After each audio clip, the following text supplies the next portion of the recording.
Steve Ray. I converted to the Catholic Church, and it was like getting on a donkey and charging across the wilderness. I had no idea what was going to happen. People say I'm an apologist, and I lead pilgrimages to the Catholic sites and write and give talks. Who would have thunk it? I was 4 years old. We had a green vinyl couch in our dining room. My mom said, "You're old enough. It's time for you to say the sinner's prayer." So we knelt in front of that green vinyl couch, and I can still smell it today.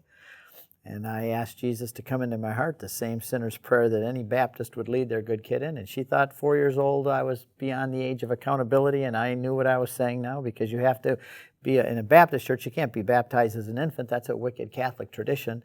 You have to believe and be baptized. So when I was 4 years old, she thought I was smart enough to do that, and I still remember saying that sinner's prayer, and I was saved. That was my first memory. Second memory is I had, my mom would give me 50 cents to memorize Bible verses, so I memorized, "For God so loved the world, He gave," I made a mistake already. It's John 3:16, "For God so loved the world, He gave His only begotten Son, whoever believes in Him should not perish, but have eternal life." John 3:16, you have to say the reference at the beginning and the end so you know where it is. My mom said that Bible's a big book.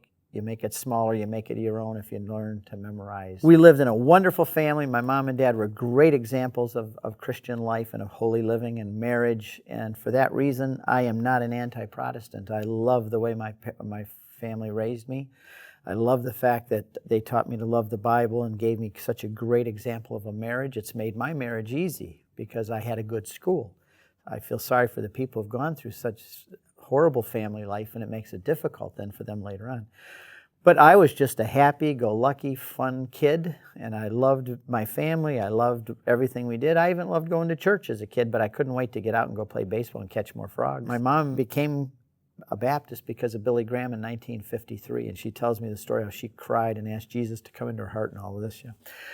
Well, when I was 17, I was a long-haired hippie kid. I know you can't believe it. Look at this now. But I had long, like a lion's mane of hair down on my shoulders. I don't know where it all went. And I had bell-bottom blue jeans, and I was a wild hippie kid, and I remember causing a lot of problems for my parents. But in the summer of when I was 17, I remember the year right off. But I remember Billy Graham was on the radio, and he said, "God has a plan for your life." Here I am, a 17-year-old rebellious kid, and I find out God has a plan for my life. And you can put your name in there. "For God so loved Steve Ray, He gave His only begotten Son, that if Steve Ray will believe." I remember that going on. And then at the end, George Beverly Shea comes on with his deep baritone voice. I still get tears in my eyes when I hear this. He said, "Just as I am, without one plea, but that your blood was shed for me." And then he ends with the refrain, "Lord Jesus, I come." I ran out the door. I had tears in my eyes. Still do when I talk about it. And I looked up to the heavens and I said, "Jesus, I'm only 17 years old, but tonight I'm going to give my life to you." And that was the defining moment of my life. That set the trajectory for everything. I have not every day been great at it. Some days are better than others. But it has set the trajectory for my life, and I never look back. I remember crawling around on the living room floor. My dad had all the books on the shelf. One was The Two Babylons, Papal Worship by Hislop, a man named Hislop. I was taught from the very beginning that the Catholic Church was a whore of Babylon. The Pope was the Antichrist. People worshiped Mary instead of God. They prayed to the saints instead of to Jesus. They had got to heaven by their works instead of by faith. They had tradition instead of the Bible. It was a perfect counterfeit because they used all the same words and the same ideas, but it was all twisted to the point where it's taking everybody straight to hell. So it was our job, of course, to reach out to those Catholics, help them to understand the fact that they were following a false religion and get them saved. And we were taught that right from the beginning. So I did, my wife and I, we got married young. And we had 4 kids, and we homeschooled them, and I started my business. But I started my own business for one precise reason. I wanted to be able to have time to study the Bible and teach it and do evangelization without somebody else telling me when I could have lunch and when I could do these things. I was going to be in charge of my own schedule, and I've never worked for anybody my whole life. And that was the reason why, because I wanted the freedom to serve God and to study the Bible and teach the Bible and do these things without being impeded by a business. So I started my own, which I had the flexibility then. And so for all of those years, I taught the Bible. I was never a pastor like some converts. They were pastors. And then I was I had my own business, so I would call myself a Bible teacher, and I taught Sunday school different places. Every Monday night for 10 years at our house, we had what we called the Monday night Bible study. We had 50 people come to our house. It was so crowded, they were sitting on the stairs going out and sitting, there was no room for them all. But we had a great time in those days. I remember in 1982, we packed up all our 2 kids in diapers, and we sold everything we had, and we moved to Switzerland.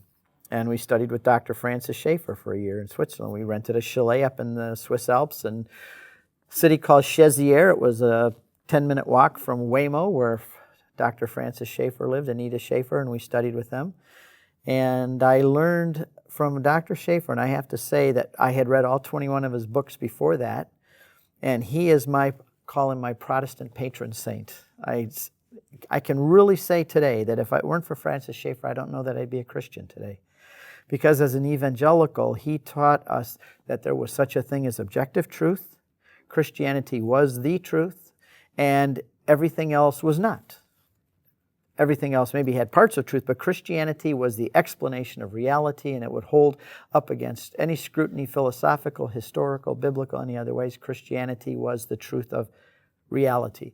And I was longing for that certainty, not just like I'd been taught before, just have faith. If you doubt, you're a sinner, don't ever ask questions.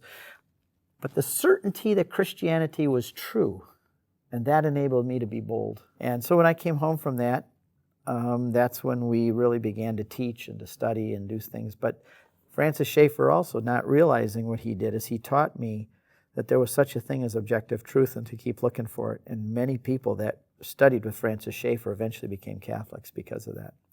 Because it's one thing to talk about the truth of the Bible and the truth of Christianity, but if you don't have an ecclesiology, what the church is, then you have chaos, basically, in Christianity. Jesus said in John chapter 17, I pray that you will all be one, that you'll be perfected in unity, so that the people will know the Father sent the Son. So in other words, it's a required unity, and it has to be visible because you can't see an invisible unity. It has to be a visible unity. And I realized, wait a minute, there's 40,000 denominations out there. How do I know which one's right? They're all competing with one another. Really, what's happening is the world has the right to look at us and say, the Father did not send the Son. And when I tell somebody out in the world that I have the truth, I'm a Christian, they say, look, you guys can't even agree among yourselves. Why don't you get your own act together and then come back and tell us you have the truth? And I realize this is not the way God could have wanted it to be. This can't have been the plan. Something screwed up. The Holy Spirit's very confused if he was going to be the one in charge. He really dropped the ball somewhere. But then I realized the Holy Spirit didn't drop the ball. Dumb sheep left the flock. There was a shepherd and a dumb sheep.